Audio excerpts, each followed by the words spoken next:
Hello guys and welcome back to Sports Guru. I hope you're all well. So today we're taking a look at the World Boxing Super Series Super Lightweight Final between Josh Taylor and Regis Prograis. So without further ado, let's get into it. And there's 4 fights I want to speak about in particular. So let's start with, sorry, I'll refer to my notes again. Let's start with Ricky Burns and Lee Selby. Now, Ricky Burns and Lee Selby are 2 fighters well known to UK fight fans.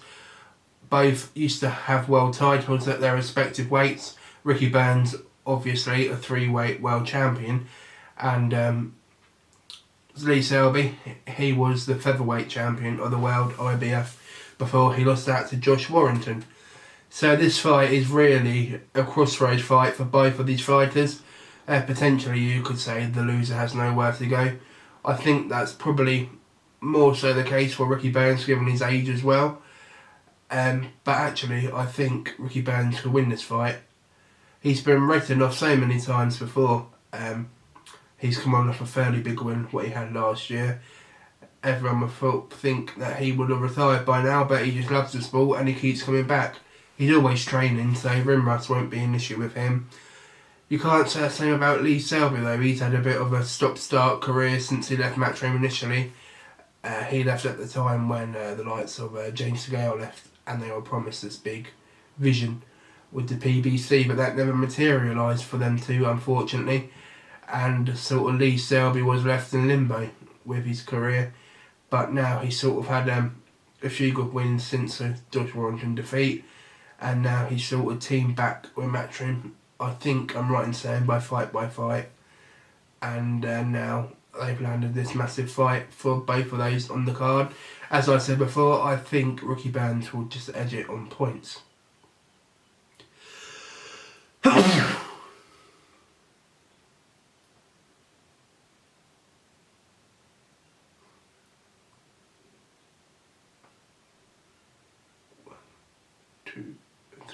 Next we have the European title.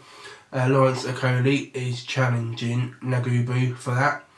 I must say I don't know a lot about Nagubu, but I do know about Lawrence Okole. He was a British champion, Commonwealth champion. He gets a lot of negative response from fight critics. People say he's too boring, he hugs his way through the fights, but I think under Shane McGuigan now that you'll see a change of style in his fights. Rather than being so long, I think you'll start seeing him fighting more on the inside rather than hugging. I think he'll start putting his shots together and potentially get more knockouts by doing so. I think this will be a 12-round fight though. The guy he's fighting does appear to be tough. From what I've seen, there's limited footage of him, so you can't really be too sure. But he is the European champion, and that's not to be sniffed at after all. So I think it will be a Lawrence Okole split decision victory. Next we have probably the fight most people are looking forward to, and that is Regis Chisora and David Price. Originally, of course, it was supposed to be Regis Chisora against Joseph Parker, but Parker got some sort of insect bite and he was ruled out. Again, much like Selby's fight, this could be a career-defining fight. Really, it's been said so many times with these two that the loser's got nowhere to go, and they both sort of find their way back and in big, meaningful fights. But I think this time, probably you could say, most definitely, that this is really the last chance saloon for both of them. Regis Chisora probably is in the form of his career, really, when you think of how he's bounced back since getting knocked out from Dillian White. David Price coming off a good domestic run of fights, obviously beating Dave Allen last time out at the O2 earlier this year. For me, I think Regis Chisora will win. I just think he'll put the pressure on David Price, and I don't think David Price will like that from round 1. I think Chisora will want the fight to be in the phone box. He'll want to be up on David Price's chest and really close to him.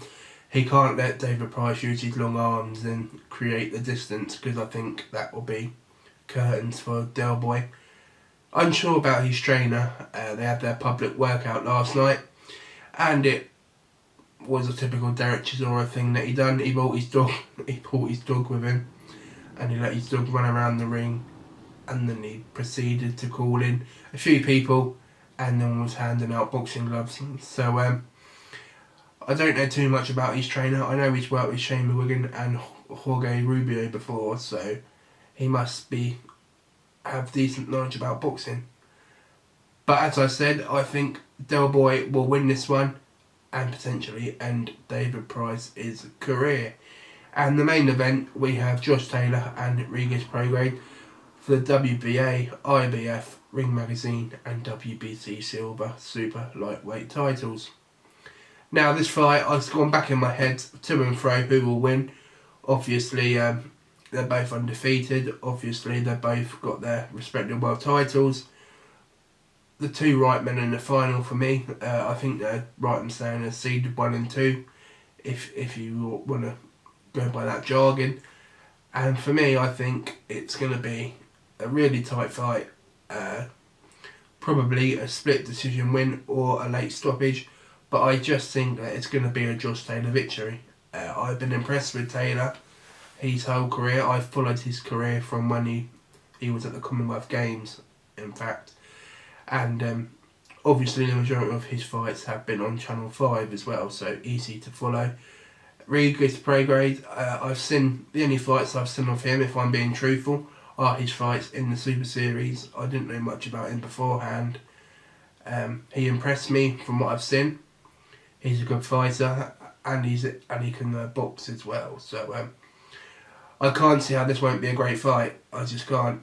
The two best super lightweights in the world, in my opinion. You've obviously got Ramirez, who will contest that. But I believe these two will beat him, whoever wins, if they have a unification fight.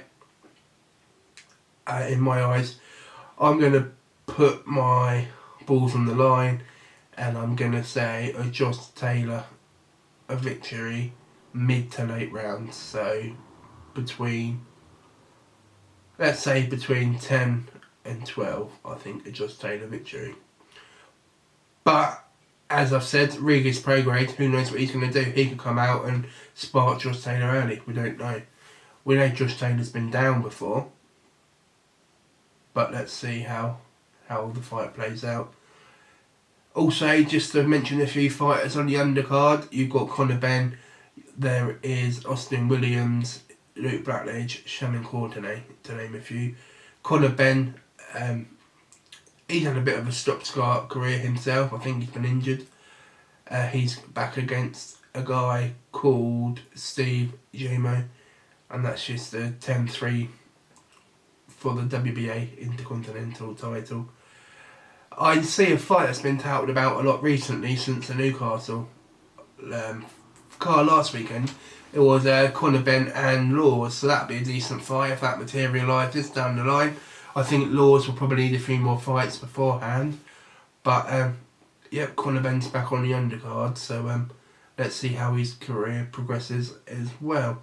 Let me know who you think's going to win all the fights. Let me know what fight you're looking forward to the most, and if you think my predictions are right, or better than that, let me know yours. So thanks for watching. This has been the Sports Guru. Don't forget to like and subscribe and turn on the notifications if you want to be notified. And follow me on social media. I shall put my link below. And yeah, thanks for watching.